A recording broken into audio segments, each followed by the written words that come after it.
Altro volto nuovo in casa Mistral Carini è quello di Jesus Dopico, l'anno scorso protagonista di una grande cavalcata con il Mazzara Futsal, guarda caso contro il Mistral Carini, praticamente sei passato da una parte all'altra, adesso prima eri rivale, adesso giochi con la maglia biancorossa.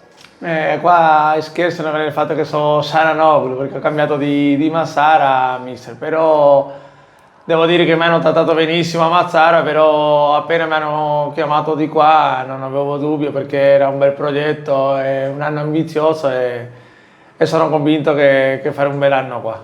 Più in generale ti sei affezionato molto alla Sicilia, in particolare a questa zona, visto che non ti sei allontanato più di tanto. No, devo dire che 7 anni che sto qua all'Italia non avevo giocato mai in Sicilia, però veramente sono venuto l'anno scorso e mi sono trovato molto bene, si mangia benissimo, gente molto simile al sud della Spagna e la verità mi sono trovato benissimo.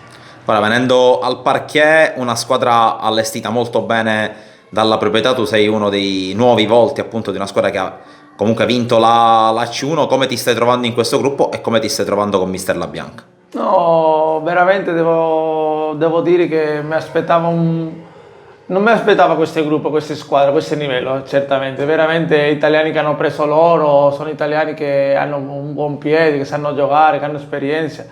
E il mister ci sta facendo lavorare bene, le sa tecnico pure.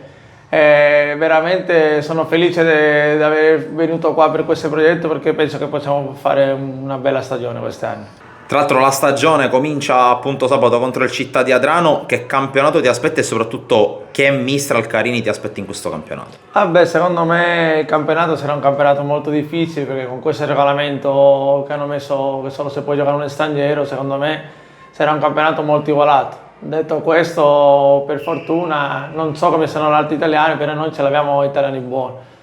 E io mi aspetto, è inutile nascondere, io ci aspetto un Carini pronto a vincere questo campionato, a lottare per vincere. Non è che te devo dire vogliamo fare la salvezza, è inutile dirti questo. Cioè, noi veramente stiamo qua per lottare a vincere.